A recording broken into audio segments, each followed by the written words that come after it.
The final game in the video is Spotto, which is developed by Intelligent Systems, makers of the DSiWare series and like every other Nintendo game ever made.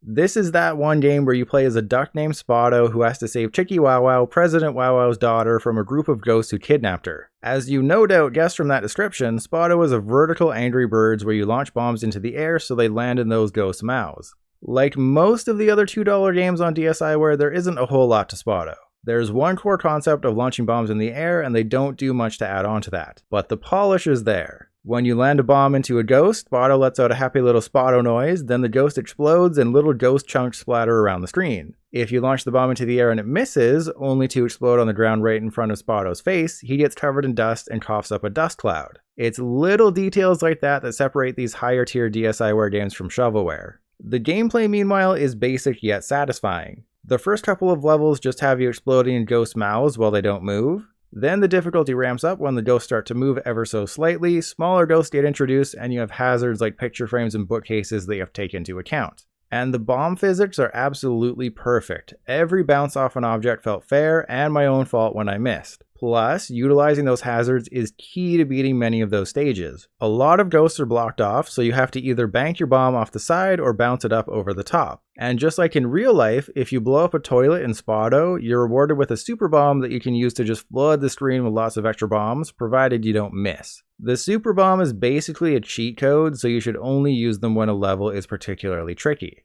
Now for the bad. The music isn't as grating as Escapee Go, but it's still the same short track played on an endless loop. There's also no high scores or leaderboards. And after every 10 levels there's a boss fight. You know how Cheetos are dangerously cheesy? Well, these are dangerously easy. That's because all the boss ghost does is slowly move back and forth on the screen, meaning you never need to change your trajectory. The boss will always move back into position if you wait a few seconds. Now, if Spotto had run out of content after the 50 main levels, it still would have made its way into this video, just placed in B tier instead of A tier. But after you save Chicky Wow Wow, you unlock challenge mode, which sees you trying to beat as many of those 50 levels as possible, except bombs don't replenish between levels. On top of that, Story Mode Pro opens up. Now, the guiding dots for your bombs only appear on the bottom screen and don't extend to the top, breaking that challenge Spotto was missing.